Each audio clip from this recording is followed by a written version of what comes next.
Je donne maintenant la parole à Monsieur Tom Fletcher. Monsieur, vous avez la parole.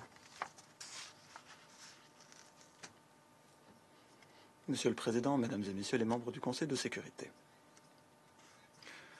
Aujourd'hui est l'une des rares occasions où nous pouvons faire la lumière sur des faits positifs, et ce avec en toile de fond des besoins humanitaires catastrophiques à Gaza. Le cessez-le-feu a offert un répit vital aux Palestiniens, et ce face à des hostilités incessantes. Ce cessez-le-feu a permis à des otages israéliens et à des Palestiniens précédemment emprisonnés de retrouver leur famille. Ce cessez-le-feu a également permis d'augmenter de manière exponentielle l'aide humanitaire vitale arrivant à Gaza. Nous pourrons sauver davantage de vies si toutes les parties continuent de respecter l'accord. Je remercie donc les médiateurs, l'Égypte, le Qatar et les États-Unis de leurs efforts inlassables afin de veiller à ce que l'accord soit respecté.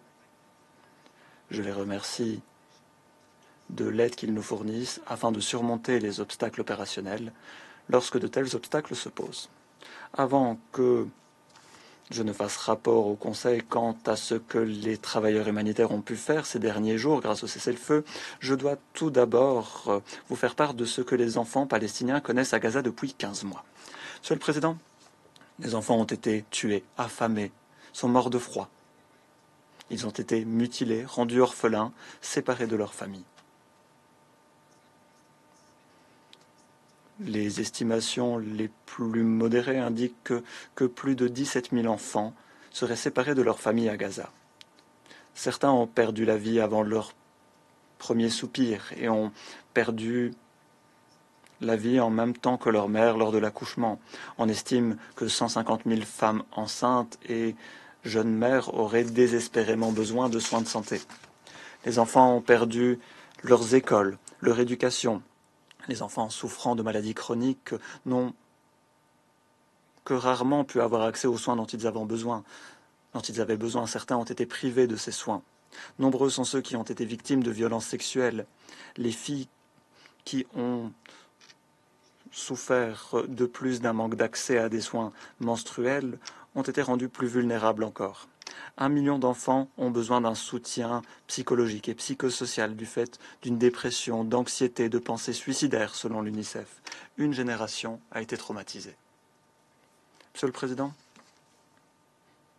dans le contexte de cette horreur, l'ONU et leurs partenaires tentent de saisir toute possibilité qui s'offre à eux du fait du cessez-le-feu afin d'intervenir plus avant sur la bande de Gaza.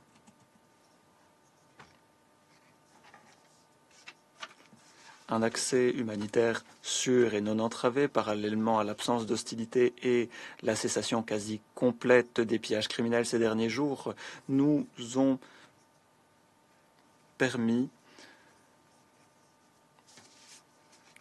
d'agir plus avant. Nous avons pu accroître les volumes de biens humanitaires acheminés à Gaza, nous avons pu renforcer nos capacités de stockage, procéder à des réparations, fournir des services vitaux et entreprendre des évaluations des besoins et des dégâts.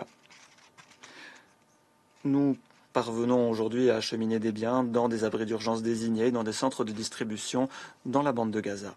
Nous fournissons également des colis alimentaires et de la farine et œuvrons à la réouverture des boulangeries. Nous distribuons également du carburant afin de veiller à ce que les services critiques tels que les soins de santé ou encore les canalisations puissent fonctionner grâce à des générateurs d'urgence en l'absence d'électricité. Les organisations humanitaires et les agences humanitaires ont fait front commun pour parvenir à nos objectifs humanitaires. Et l'UNRWA figure au cœur de ces efforts. Mais nous ne pourrons y parvenir seuls. Pour amener davantage d'aide humanitaire à Gaza, nous devons agir ensemble. Tout Gaza, plus de 2 millions de personnes, dépendent de l'aide humanitaire. Il est critique que les stocks soient régulièrement reconstitués, y compris par les États membres. Les efforts humanitaires doivent urgemment être assortis d'efforts déployés par le secteur privé. Monsieur le Président, bien que nous ne ménagions pas nos efforts afin d'accroître l'aide fournie à Gaza, nous devons également garder à l'esprit la Cisjordanie. Comme nous l'avons dit au Conseil, depuis octobre 2023, la Cisjordanie a connu des taux records de blessés, de déplacements et de restrictions d'accès. Ces tendances se sont intensifiées depuis l'annonce du cessez-le-feu. Des colons israéliens ont attaqué des villages palestiniens, ont mis le feu à des maisons, à des propriétés. Des restrictions sur la circulation qui se multiplient mettent à mal la capacité des Palestiniens à avoir accès à des services de base et aux moyens de subsistance. Des détentions de masse ont lieu sur l'ensemble du territoire de la Cisjordanie. Ce qui nous préoccupe tout particulièrement, c'est la situation à Jénine, où une opération militaire israélienne accompagnée de tirs d'hélicoptères et de frappes aériennes, ainsi que de forces terrestres, a fauché des vies et détruit plus avant l'infrastructure de base, causant également des déplacements. Voilà qui donne suite à des opérations menées des semaines durant par l'autorité palestinienne, des semaines au cours desquelles les restrictions d'accès et les confrontations avec des Palestiniens armés ont causé le déplacement de plus de 2000 familles du camp, causant également nombre de victimes. Monsieur le Président, après des mois dépourvus d'espoir, nous devons saisir l'occasion qui s'offre à nous. Et je souhaite donc formuler 3 demandes. Tout d'abord, j'exhorte le Conseil à veiller à ce que le cessez-le-feu soit maintenu. Nous n'avons pas d'autre option que de réussir. Deuxièmement, j'exhorte le Conseil à veiller à ce que le droit international soit respecté sur l'ensemble du territoire palestinien occupé de Gaza et de Cisjordanie, y compris Jérusalem-Est. Les civils doivent être protégés, leurs besoins essentiels satisfaits. Tous les otages doivent être libérés. Les Palestiniens détenus de manière arbitraire doivent être libérés. Les détenus doivent être traités humainement et pouvoir rencontrer le CICR. Les civils doivent pouvoir également rentrer en toute sécurité dans leur foyer. Ils doivent pouvoir avoir accès à une aide qui sauve des vies. Cela inclut les évacuations médicales pour les blessés, pour les malades qui en ont besoin. Et j'exhorte les États membres à accueillir ces patients. Nous avons besoin d'un accès humanitaire rapide, non entravé et sûr qui s'inscrive dans la durée. Nous pouvons agir lorsque nous avons la chance de le faire. Le rôle de l'UNRWA demeure fondamental. L'UNRWA doit demeurer l'épine dorsale de ses efforts. Les restrictions sur des biens humanitaires critiques doivent être levées, y compris concernant les biens considérés à double usage.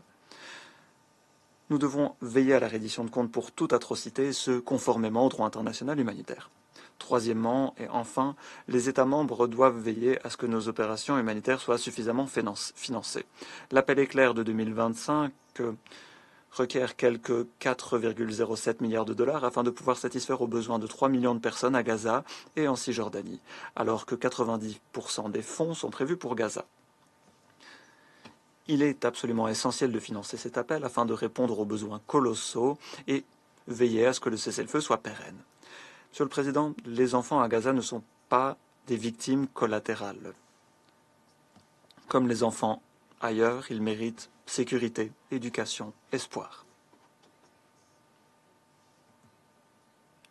Ils nous disent que le monde n'était pas là pour eux lors de cette guerre. Nous devons être là pour eux maintenant. Je vous remercie.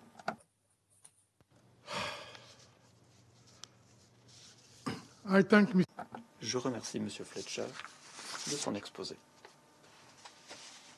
Je donne maintenant la parole à Mme